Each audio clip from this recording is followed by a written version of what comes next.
We are going to talk a lot about this IMF report in the next hour, as you would expect. And let's start by speaking to the leader of the UK Independence Party. Nigel Farage joins me from Strasbourg. Hello, good afternoon. Good afternoon. Some strong words here from the IMF. A British exit from the EU could pose major challenges, and they're talking about this country and Europe as a whole. Yeah, I think the IMF lost their way a few years ago. They got directly involved with the Eurozone bailouts, despite their charter not suggesting they should behave in that way. Of course, their previous leader was Dominic Strauss-Kahn. It's now Christine Lagarde. So the architects of the European Union and the Euro have effectively hijacked the International Monetary Fund, made it an outpost of the European Union, and turned it really overtly political in a way that the founders of the IMF never ever foresaw. Well, so the IMF is not an independent economic body, is that what you mean?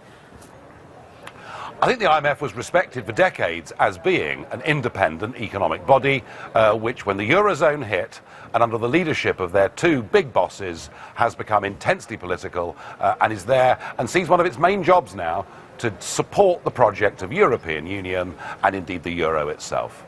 So it's just wrong. Everything it's outlined in the last hour is just incorrect, is it? Well, we can debate whether it's right or wrong, and I believe it's wholly wrong. The fact is, the IMF should not even be commenting on this way. I mean, to have gone so far, as to suggest, geopolitical shifts. If Britain votes to have a trade deal with Europe, rather than be a member of political union, strikes me as being outside their remit. OK, well, everyone watching, one hopes, or has the right to go to the polls anyway on June the 23rd, so people have to make a decision. So who do you suggest they should believe? What international body is there, what economics body is there that they should believe? Well, all the ones that are part of the sort of institutional infrastructure of big government, be suspicious of. They're all the same people, they're all interchangeable, they go from being government ministers to working for the IMF to working for the European Commission. What this is about.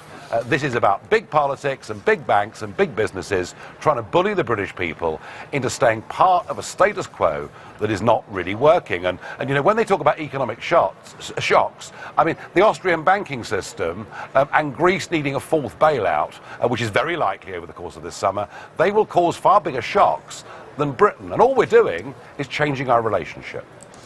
Right, but the IMF is talking about, among other things, it's saying there has already been an impact. The very fact that there is going to be a referendum in a few months' time has already created uncertainty for business, and that is already having an impact. So the IMF would say we can witness, we can experience that impact already. That is happening.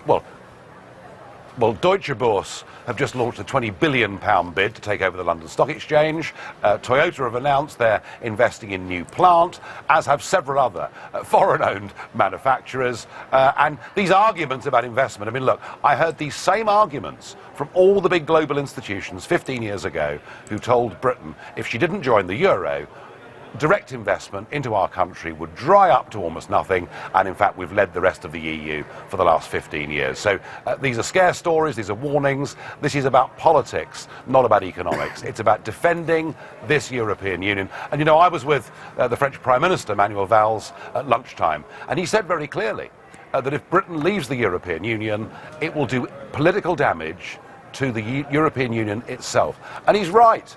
Britain leaving will damage the European Union.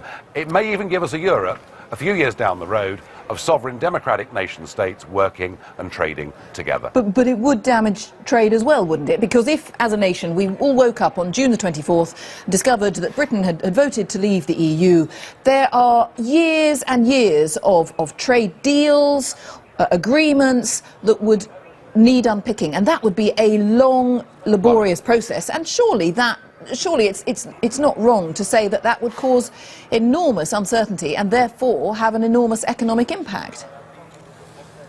Well, that's what the Prime Minister would like us to think, because he's trying to scare us. The fact is, we vote to leave on June the 23rd. We then, through the treaties that we're signed up to, invoke something called Article 50, which means for up to 2 years, All our trade arrangements for up to 2 years are completely unaffected. They'll be the same as they were on June the 22nd, and we have 2 years to sort ourselves out. And if you look around the world, countries like Australia, they negotiated a complex trade deal with America, done start to finish in 10 months. We're being told we can't do it. We're being told we're not big enough. We're being told we're not strong enough. What the Prime Minister's really telling us is we're not good enough. Well, I'm absolutely certain that we can do this comfortably within 2 years. Nigel Farage, thank you very much for joining us there from Strasbourg. Thank you. Big Man Tyrone here. Make sure to subscribe to the wicked awesome Robin Hood UKIP YouTube website. He exposes the leftist crops on the British brainwashing corporation. Nice.